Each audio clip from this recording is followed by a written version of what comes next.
sit down and pen another verse. Music is my therapy.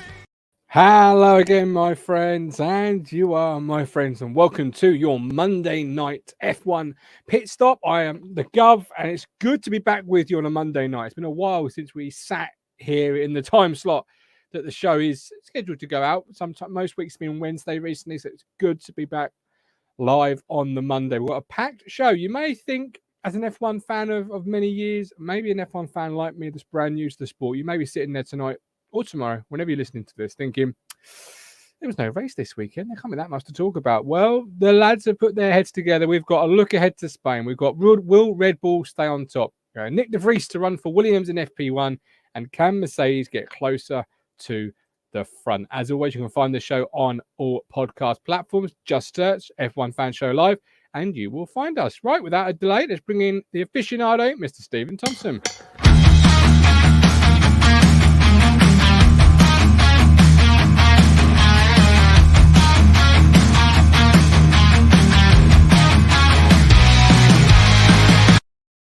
Mr. Thompson, good evening, sir. How are you? Evening. I'm not too shabby. How are you?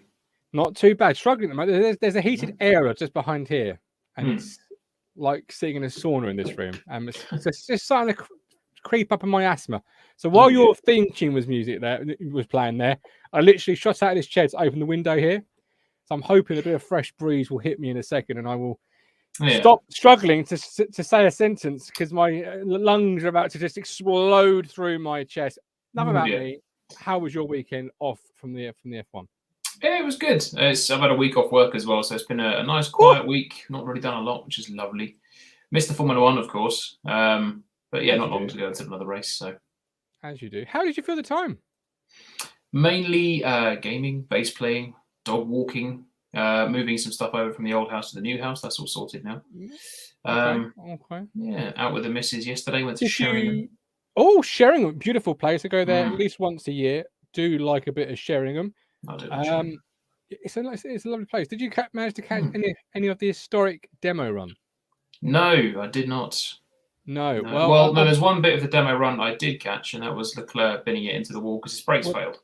That's exactly why I bring it up, because I had this lovely graphic to show you, courtesy of F1 Reddit, where Leclerc's Monaco curse. Yeah. So 17 F2 feature race suspension, F2 sprint race electrical, F1 race brake failure in 18. In 19, he failed the qualifier because of strategy failure. Collision damage, 2021, crash, 21 drive shaft, and then obviously this year.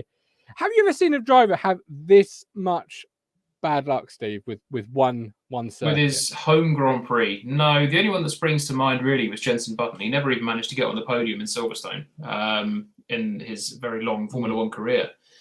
But 2021 was partly his own doing because he put the car on pole and then crashed. And it was a layover effect from that crash into the race, which cost him a retirement, or cost him the race, really. But it is shocking, isn't it? Because every year it seems that something goes wrong for him. 2020, obviously, we didn't have a race because of the pandemic. Yeah. So I'm hoping that the Monaco Grand Prix, obviously we've got Spain first, and then it's Monaco after that. Really hoping that he breaks that curse. But so am I. I've never seen a graphic like that. And what a car though to crash. I know. Niki Lauda's Ferrari. That's an expensive job. That's a very expensive job. It wasn't his own fault. He had a brake failure. He kept the car going. He got it out of the barrier and carried on going. But that's you're not going to forget that one in a hurry, are you? If anyone would have done it, looking at that graphic, it tells you it would have been the man that ended up doing it. It was going to be Charles Leclerc, wouldn't it? Yeah, we've got EJ Norris in the chat. Welcome in, EJ. At least it's back to Spain this weekend, Steve. Very true. Right, let's bring in your counterpart, our friend and yours, Mr. Neil Miles. Wake up to the wake up to the money, turn me right on. You look like you got dressed with no lights on. A Superman that spin like a cyclone. Fit check spin like a cyclone. Wake up to the money, turn me right on. Yeah, but we're crap. We're not going to dominate any team.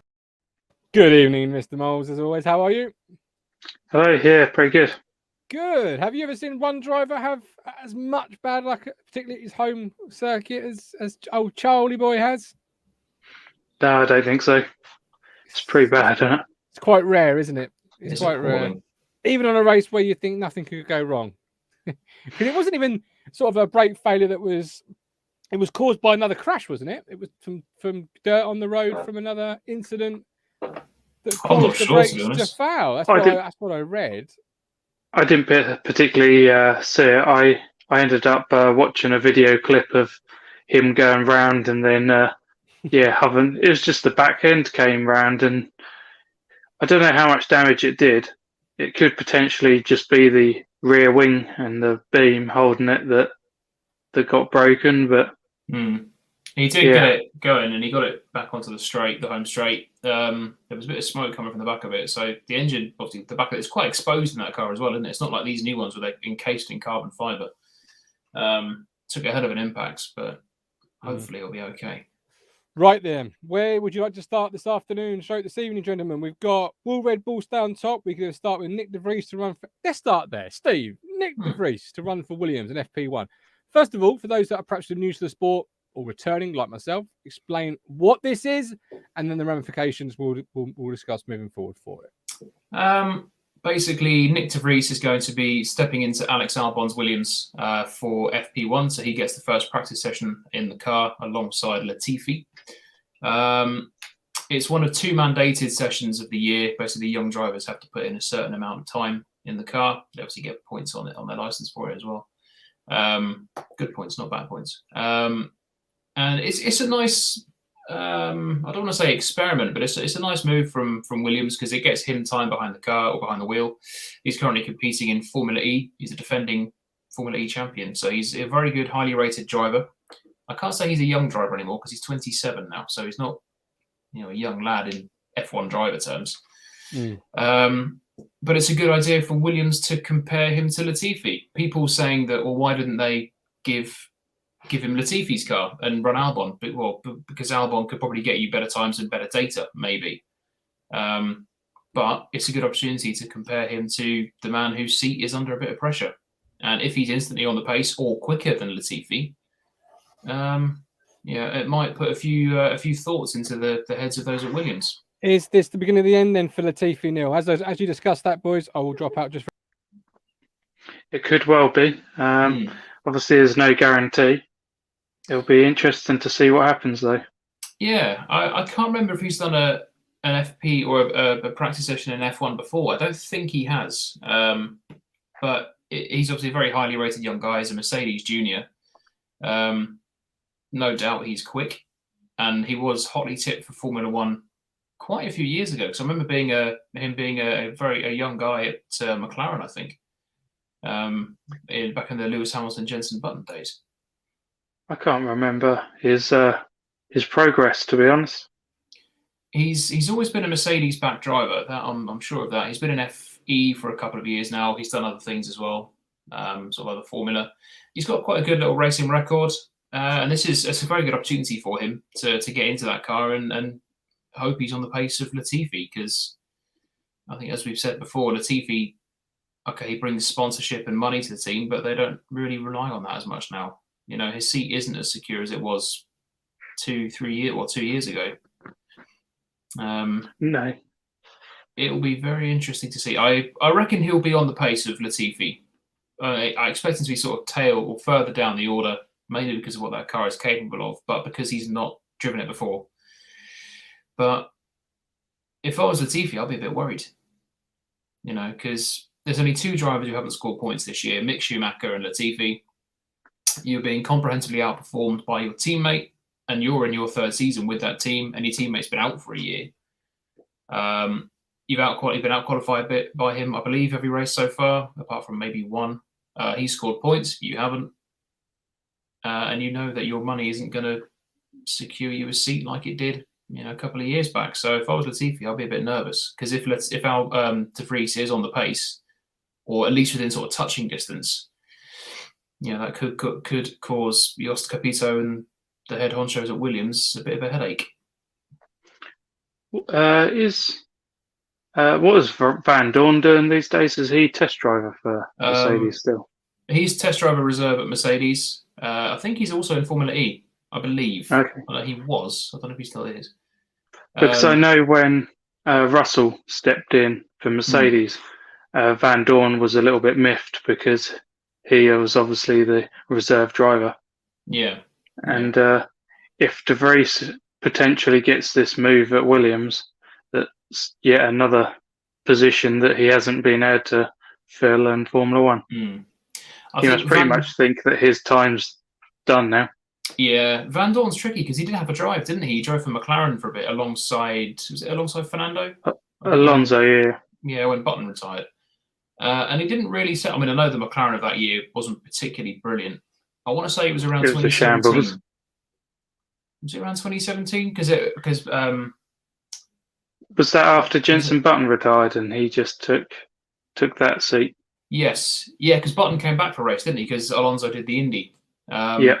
So around 2017, because Button ended up tipping Verline onto his side. So yeah, he didn't really set the world alight. I know he got a point in the car in 2016. I remember that, but 2017 didn't really do much. So whether he's had his opportunity and it's now gone, but he's still got his foot in the door, I suppose, at Mercedes. Yeah, he promised quite a bit, and then it never really happened for him. No, whereas De Vries has never even had the chance. He's been either overlooked or he's gone elsewhere. So it'll be nice to see what he can do in the Williams this weekend. It's only for an hour, and it's the earliest session, so this is probably when the times are least important or least representative. Yep. I guess in a way it also lets Mercedes know where he's at. Yeah, because at the end of the day, if you've got Hamilton, getting towards the end of his career now, he's obviously closer to the end than the start. There's the sort of will he, won't he continue after this year or next year when his contract does expire. Van Dorn's going to be looking for that seat, as is De Vries. But De Vries, I say he's 27 now. He's not a young guy in F1 terms when you've got people like Verstappen and Stroll and obviously Leclerc, who are young guys. Not that I'm saying Stroll's going to be in the running for that seat, but I doubt it. No, you've also got whoever else Mercedes has as a youngster coming up and through. Yeah, and there's all reserve drivers and people who want to get back into the sport as well, like Hulkenberg. Again, he's not a young guy anymore. So yeah, it's a lot of pressure, I think, on De Vries, because he's going to need to get in there and immediately show that he can be on the pace, certainly of his teammate, because that's the guy you need to race first and foremost. But we shall see. It will be certainly very interesting. I'll be keeping a keen eye on him and what he can do. Just keep the car out of the gravel, out of the wall, and set times comparable to your teammate. If you're a bit slower than Latifi, I can expect it, to be honest.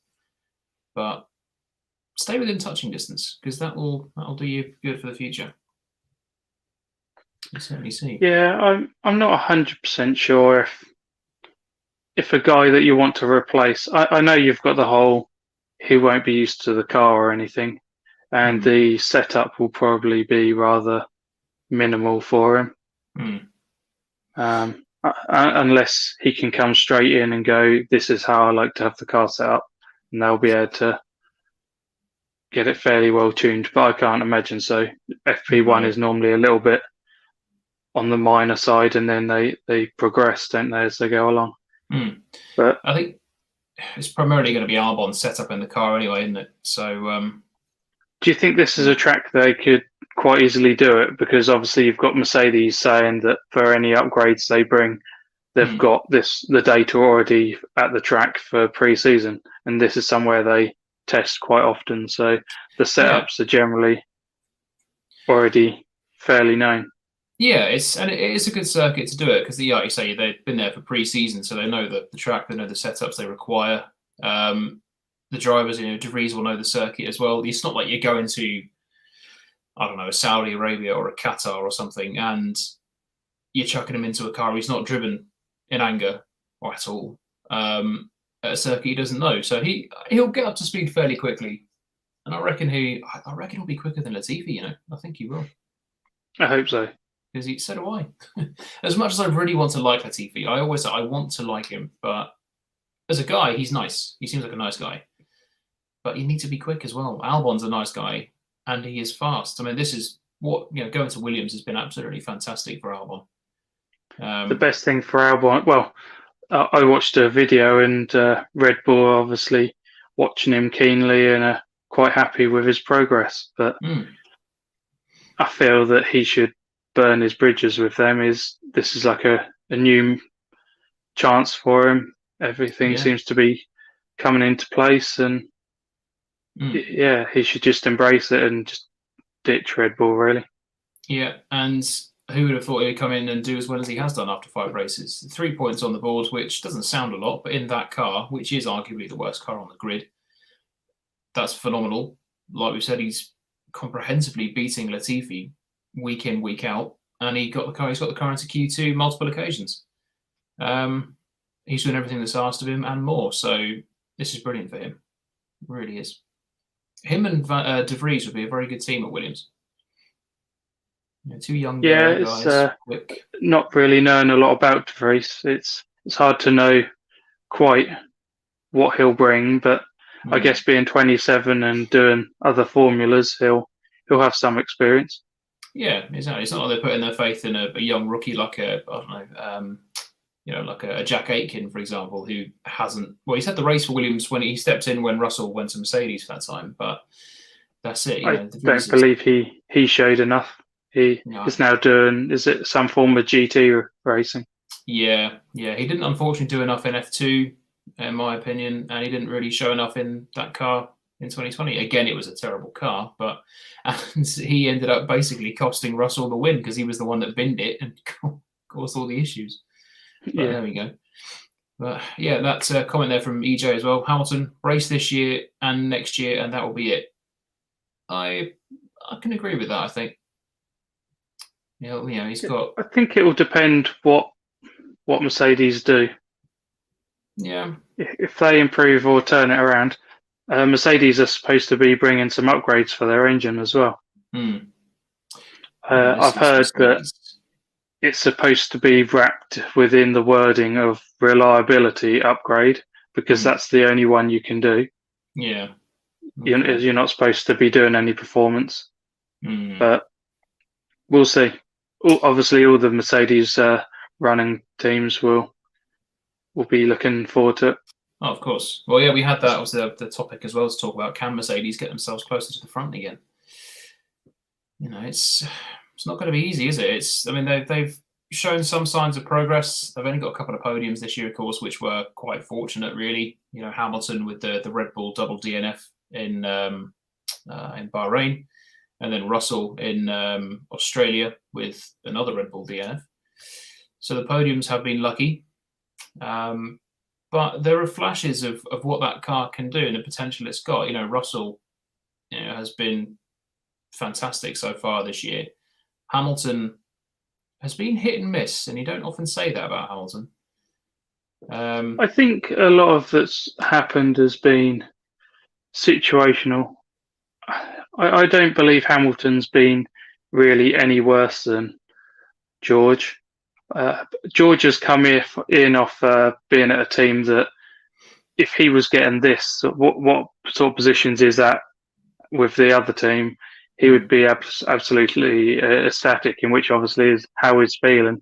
He is the breeze, the breath of fresh air at Mercedes because this is great for him. But obviously the team coming off the back of winning everything, this is a downer.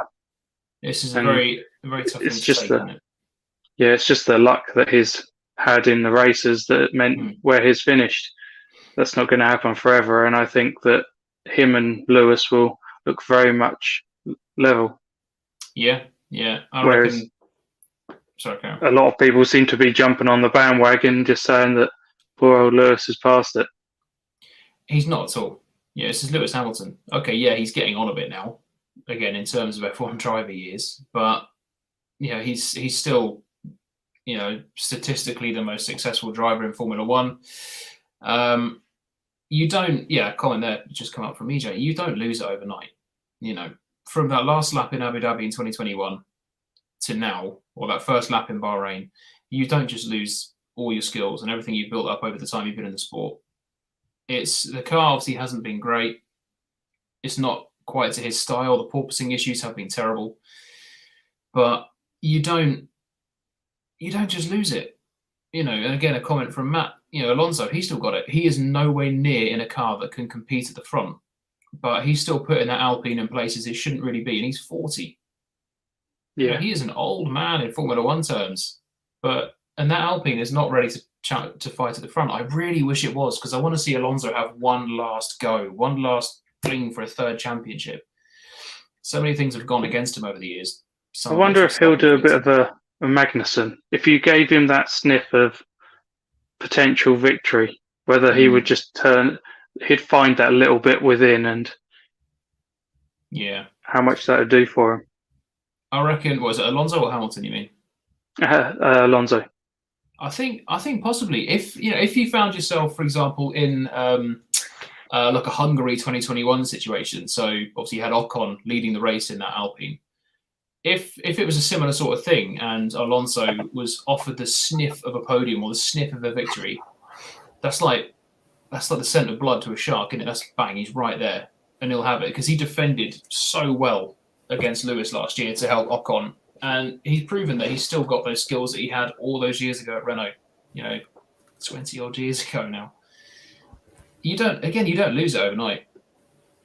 Certain things change. Your reactions will get slower. I mean, Michael Schumacher, unfortunately, wasn't the same guy when he came back for Mercedes. I don't know. You don't lose those skills. So Hamilton, he's not lost them. I know Daniel was questioned on because on whether he will continue, and he said he basically admitted that he's done 10 years in the sport, and he can't imagine doing another 10. But he said he's enjoying it at the time being, and obviously he's going to continue. But yeah, he admitted that he wasn't going to. He's past the halfway point now, and he's not going to be doing another 10 years. I would love to see Alonso in a fight for a championship, and I want to see Ricciardo in a fight for a championship as well. I think Alonso deserves a third. Ricciardo deserves a first. We'll see. McLaren aren't in the position right now. Neither are Alpine, but who knows? Next year, maybe. Okay. Have a bigger fight. Sorry, jump in. 5 minutes left of the show. Outside of Spain, because I've not been to the computer, so I apologise. Have anything else on those agenda points that we raised at the top of the show that you wanted to get in before we looked at the Spanish Grand Prix? No. Or have you? There is the comment just made about Alonso to Red Bull. Yeah, far away. It was put to say Horner and that already, and they pretty much batted that away. They seem, flattered with the idea, and admitted he's been a great driver, but they pretty much put that to rest. I can't see that being a good working relationship with Verstappen. This is Alonso. He's one of the greatest drivers of recent times, and he's going to be walking into Verstappen's team. He's not going to want to play second fiddle to Verstappen, and Verstappen's not going to want to play second fiddle to Alonso. That would never work. That would implode. Remember what happened with him and Hamilton. Okay. They just seem happy with him and Perez. Mastan, the question is, if Danny Rick won a championship, how many shoes would be needed? Lots. Many. So, Spanish Grand Prix, and courtesy of a lovely graphic from Pirelli that I've found. Look at this beautiful thing. So, Spanish Grand Prix this weekend, Barcelona. Talk to us about it then, Steve. What are you expecting from the Barcelona race? Well, Sector 3 is terrible because that stupid, the right, left, right chicane at the very end there. It was never like that. Well, going back a few years ago, that chicane was never there. It was just a fast right-hander into the final turn. That was much, much better. I don't know anyone who is a fan of this new layout with that last chicane. They have altered the corner coming into Sector 3 for last year's race, I believe. It's for the motorbikes, wasn't it? It was if you can call it that, back straight. It used to be a lot tighter coming into there, and they opened it up. It seems a lot more flowing now. But if they kept that as it is now and then put the final 2 turns back to how they were and get rid of that daft chicane. That'd be brilliant. You get much more overtakes down into turn 1, I reckon. Because this track is not known for its overtakes. It's never really promoted good racing. I mean, we might have, this year, obviously, with the cars being able to follow each other closer, it might be a complete surprise. I can imagine a Red Bull walkover in this race, to be honest. Can you? Okay. Okay. Yeah. As a new I fan, think it depends if Ferrari change their setup. If they choose to go for the low drag concept as well, then they can try and give Red Bull. In some ways, it's giving up the qualifying time and position for the race setup. Yeah. Okay. I'm looking at this graphic, and it's probably a little bit above my knowledge level at this point of my fandom.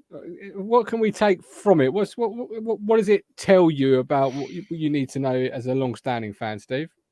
You get an idea of sort of what you can expect on car setup and things just under the graphic of the car itself in the circuit information. Track evolution, it doesn't change too much over the course of the weekend, sort of middle of the road. Tyre life, it is quite hard on tyres. 4 out of 5 on tyre stress. It's quite an abrasive surface, and you do want to run a higher downforce setting because you have got you've only got a couple of fast bits on that circuit, the back straight, the home straight, and the rest of it is quite twisty. So that's why it's an ideal testing circuit. But in recent years, it hasn't been so much of a racing circuit. So it doesn't always throw up complete bangers. But, well, we were talking about earlier as well, the teams know this circuit inside out because they go there testing. So you can expect teams to be on it pretty much straight away from the minute they get into the car in FP1 because they know the basics of how they need their car to be, which is decent. Yeah. So that doesn't always reduce bangers. Any chance of a surprise here, Neil? Can somebody that you're not expecting step forward, or is it not that sort of track that's going to give that opportunity? Well, as McLaren had a decent pre-season there before their woes, I guess they'll be hoping to have a good performance. It wasn't just a pre-season thing; that it is a track that suits their car as well, and whatever improvements they've made of late will just continue. Obviously, Mercedes will be hoping whatever changes they bring, that will make a difference. Yeah. Do you think the Mercedes pole record is about to end at Spain? Because, again, another graphic, Spain pole streak to end. Mercedes taking the pole at every Spanish Grand Prix since 2013. Well, unless you've got the whatever, goodness that happened for Russell in the practice sessions on the last race, then unless they find that form again, I don't think they'll. No, I think that in itself would be a surprise, wouldn't it? If it was to be a Mercedes pole. I would put my money on Red Bull. Okay. Yeah. Current record setter at Barcelona is Max Verstappen last year, so I question whether it'll be similar to the last one, whether Ferrari will do the quicker in qualifying, and because that's what I think it's down to. The Red Bull goes for being slippery in a straight line, and they'll potentially hamper their position knowing that they'll get people on the straights in the race. So unless Ferrari are willing to do the same, it will just be, I guess, Ferrari put it on pole and Red Bull to then overtake him for the race. So the last person who got pole that wasn't for Mercedes, that wasn't Nico Rosberg, Lewis Hamilton or Valtteri Bottas, was Pastor Maldonado in the Williams. Back in 2012. That was their last win as well. Been 10 Can't years stand the bloke. No. Wow. No. Very, very quick, but very, very accident prone. Wow. I think I was looking at the season that Maldonado had, because he achieved one race victory in his F1 career, Spain 2012. He hadn't scored points that year, and he didn't score points for the subsequent 10 races or something. It was like bang, one off, and I'm done. But he was phenomenally bad. He 2012, he stuck it on pole in a Williams. No one saw that coming, and he went on. To be fair to him, he had a great race with Fernando Alonso and Kimi Raikkonen to take the win in Spain, and that was their last race win. Okay. which Right. is so painful. Very quickly to keep it on point, 'cause last week we went well over and we said we'll take the time from this week and use it next week, or vice versa. Who's going to win that? Top 3, 1 to 3, please, Neil. Max, Leclerc, Sainz. Okay. Stephen Thompson. You're going to call me Stephen Parry then, weren't you? I did. I nearly did. Yes.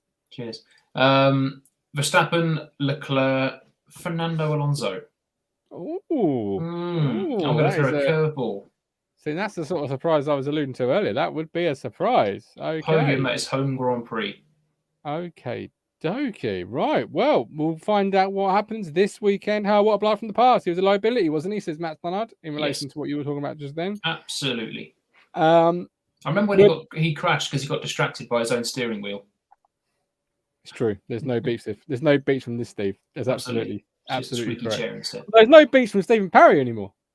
He's fixed it at long last. So he put a hammer through it. Possibly, we can't comment. Right, Steve. Let the people know where they can watch this weekend's race, and then where they can watch us again after this weekend's race. So this weekend it's going to be the Spanish Grand Prix. So obviously you can watch that if you are a Sky F1 customer, of course. Okay. So yeah, it will be hopefully a nice, exciting race and very typically un-Spanish this weekend, hopefully, and it will be something worth watching and better than Miami. It won't be as cringy as Miami, that's guaranteed. And then we are back on Monday at 7:15 to review what has hopefully been an exciting race and hopefully just have a lot of tasty chunks to digest. Okay, beautiful. We love it. We love you all. Look after yourselves. EJ says Max, Leclerc, and Russell. Good shout. Oh, that's a good shout. Let us know who you think in the comments. If you're watching on audio, let us know in the reviews. If you're watching on YouTube, do let us know in the comments. But until next Monday, Matt Stannard is the last word from Mr. Stannard, our YouTube member. Thanks all. Love the show. We love you. I know it's never too late to sit down.